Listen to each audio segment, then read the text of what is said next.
ভূ রাজনীতির দাবার বোর্ডে কি তবে পাল্টে যাচ্ছে সব হিসাব নিকাশ? 2024 সালে 5ই আগস্টের পর মনে করা হচ্ছিল সাবেক প্রধানমন্ত্রী শেখ হাসিনা চিরতরে হারিয়ে গেছেন, কিন্তু 2026-এর মে মাসের শেষে এসে তা এক নতুন দিকে মোড় নিচ্ছে। হঠাৎ করেই মার্কিন পররাষ্ট্রমন্ত্রী মার্কো রুবিওর কলকাতা ও দিল্লি সফর এবং তার মুখে কৌশলগত ঐক্যের ইঙ্গিত দিচ্ছে। আর প্রেসিডেন্ট ট্রাম্প কেন বললেন ভারত যা চাইবে তাই পাবে? তবে কি ট্রাম্প প্রশাসন শেষ পর্যন্ত বাংলাদেশ ইস্যুতে ভারতের চাওয়াকেই মেনে নিল? আর এর জের ধরেই কি তৈরি হচ্ছে শেখ হাসিনার বাংলাদেশে ফেরার রোডম্যাপ? বাংলাদেশের রাজনীতিতে আওয়ামী লীগ অফিসিয়ালি আসবে, খুব বেশি দেরি হবে না। শেখ হাসিনা ফিরবেন কি ফিরবেন না সেটা সময় বলবে, কিন্তু মাহফুজ আলম যে স্ট্যাটাসটা দিয়েছেন আওয়ামী লীগ ফিরে আসছে। শেখ হাসিনা যদি সত্যি বাংলাদেশে ফেরেন তবে তার পথটা কেমন হবে? কোন রুটে ফিরবেন তিনি? আকাশপথ নাকি স্থল সীমান্ত?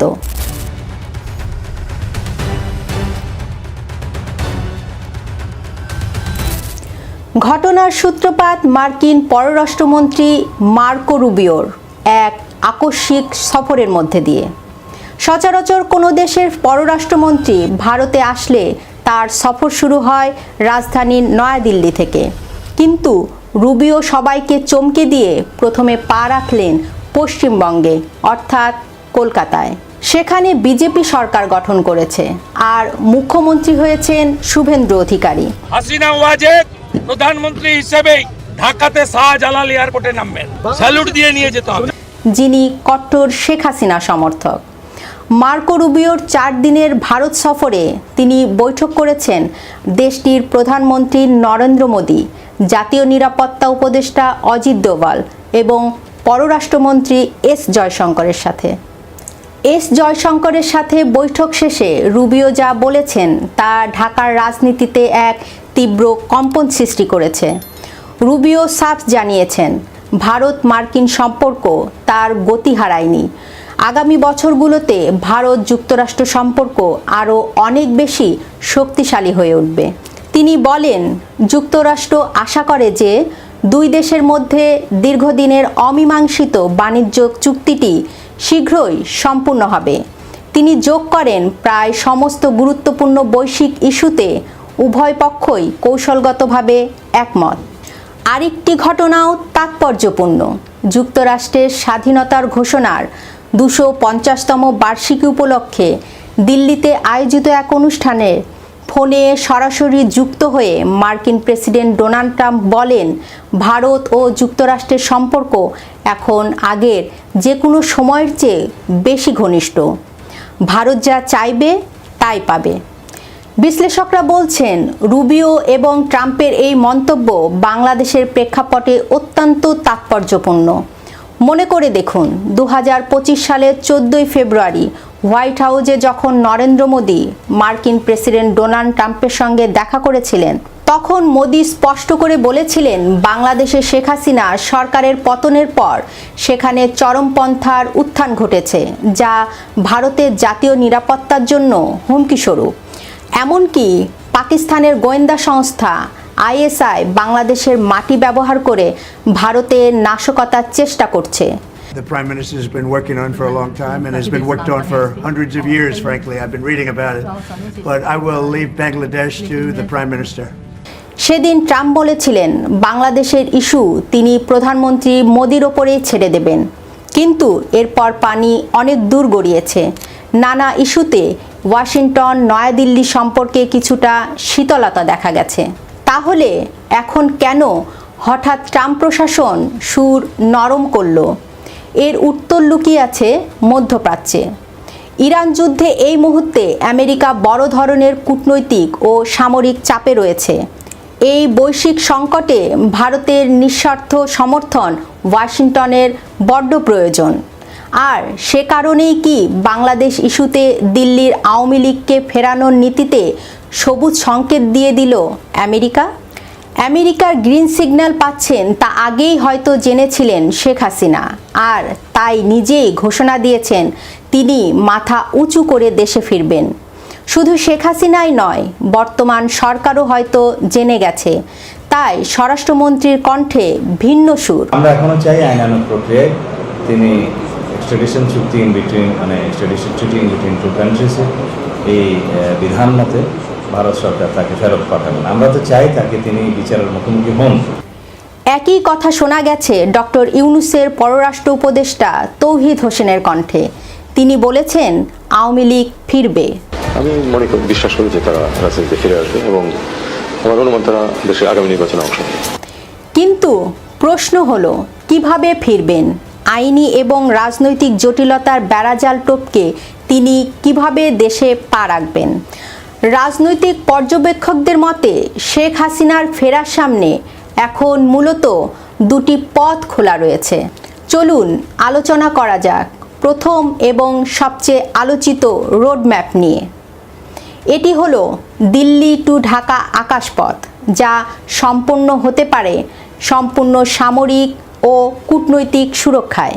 যেভাবে 2024 সালে 5ই আগস্ট শেখ হাসিনা বাংলাদেশ ছেড়ে ভারতের দিল্লিতে গিয়েছিলেন বাংলাদেশ ভারত সেনাবাহিনীর তত্ত্বাবধানে, ঠিক একইভাবে ভারত সরকার এবং বাংলাদেশ সেনাবাহিনীর যৌথ তত্ত্বাবধানে একটি বিশেষ ফ্লাইটে শেখ হাসিনা ঢাকায় অবতরণ করতে পারেন। যদি এই প্রথম পথটি বাস্তবায়িত হয়, তবে আওয়ামী লীগ ঢাকায় এক ঐতিহাসিক শক্তি প্রদর্শন করবে। আওয়ামী লীগের নীতি নির্ধারকদের মনে করিয়ে দিচ্ছে 1981 সালের 17ই মের কথা। দীর্ঘ 6 বছরের নির্বাসন কাটিয়ে যখন শেখ হাসিনা স্বদেশ ফিরেছিলেন, তখনকার রাজনৈতিক পরিস্থিতি ছিল বর্তমানের চেয়েও অনেক বেশি বৈরী। তৎকালীন সামরিক শাসকের রক্তচক্ষু উপেক্ষা করে সেদিন লাখো লাখো মানুষ তাকে স্বাগত জানাতে রাস্তায় নেমে এসেছিল।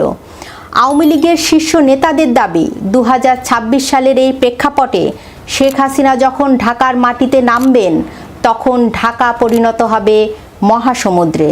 দেশের প্রতিটি জেলা ও উপজেলা থেকে কোটি মানুষের জমায়েত করার লক্ষ্য নিয়ে ভেতরে ভেতরে ছক কষছেন দলটি, যাতে বিমানবন্দরে নামার পর থেকে একটি বিশাল জনজোয়ারের আবহ তৈরি করা যায়।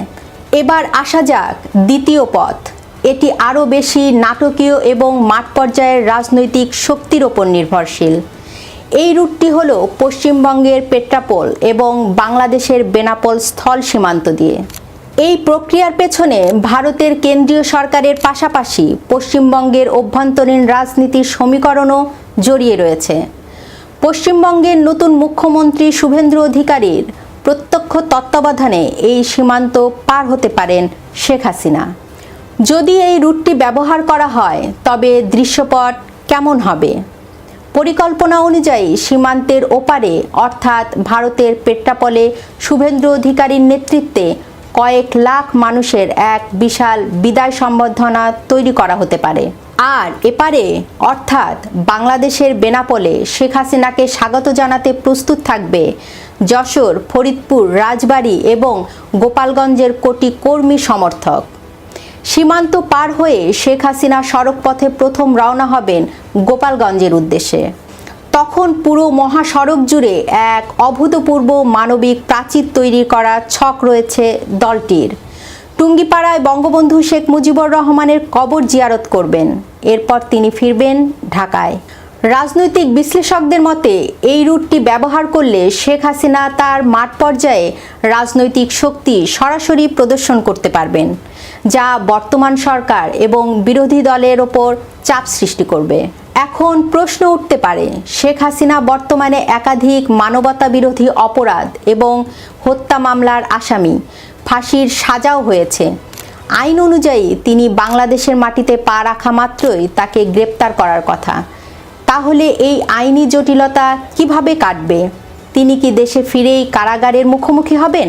রাজনীতিতে অসম্ভব বলে কিছু নেই। যদি শেখ হাসিনার স্বদেশ প্রত্যাবর্তন সত্যি ভারত ও যুক্তরাষ্ট্রের গ্রিন সিগন্যাল অর্থাৎ আন্তর্জাতিক সমঝোতার অংশ হিসাবে ঘটে, তবে আইনি দৃশ্যপট রাতারাতি বদলে যেতে পারে।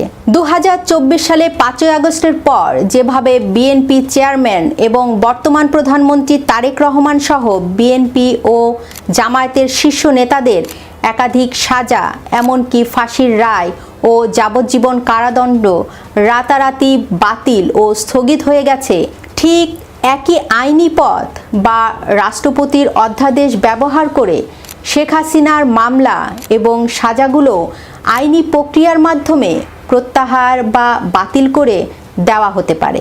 এবার আসি চূড়ান্ত প্রশ্নে, দেশে ফিরেই কি শেখ হাসিনা সরাসরি ক্ষমতার মসনদে বসবেন?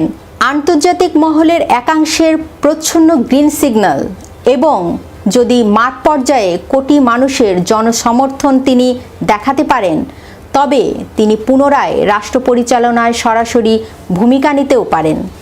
তবে তা পুরোপুরি নির্ভর করবে রাজনৈতিক পরিস্থিতি, সেনাবাহিনীর অবস্থান এবং স্বয়ং শেখ হাসিনার নিজস্ব সিদ্ধান্তের ওপর। সমস্ত গুরুত্বপূর্ণ বৈশ্বিক ইস্যুতে উভয় পক্ষই কৌশলগতভাবে একমত। মার্কো রুবিওর এই মন্তব্য কি আসলেই শেখ হাসিনা ফেরার গ্রিন সিগন্যাল? আর শেখ হাসিনা যদি ফেরেন, তবে কোন রুটটি তার জন্য সবচেয়ে বাস্তবসম্মত? বিমানবন্দর নাকি বেনাপোল সীমান্ত? জানান আপনার মতামত।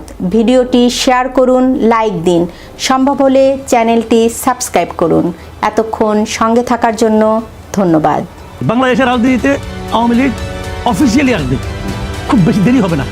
শেখ হাসিনা ফিরবেন কি ফিরবেন না সেটা সময় বলবে, কিন্তু মাহফুজ আলম যে স্ট্যাটাসটা দিয়েছেন, আওয়ামী লীগ ফিরে আসছে। আমরা এখনো চাই আইনানুগ প্রক্রিয়ায় তিনি এক্সট্রাডিশন চুক্তি extradition treaty in between two কান্ট্রিজে এই বিধান মতে ভারত সরকার তাকে ফেরত পাঠাবেন। আমরা তো চাই তাকে তিনি বিচারের মুখোমুখি হন। ইউনূস তার প্রতিদ্বন্দ্বিতা আসছে, নিচে এসে ব্যালেন্স করতে পারে নাই, জঘন্যতম অন্যায় করলো সেটা হইল আওয়ামী লীগ নিষিদ্ধ করা।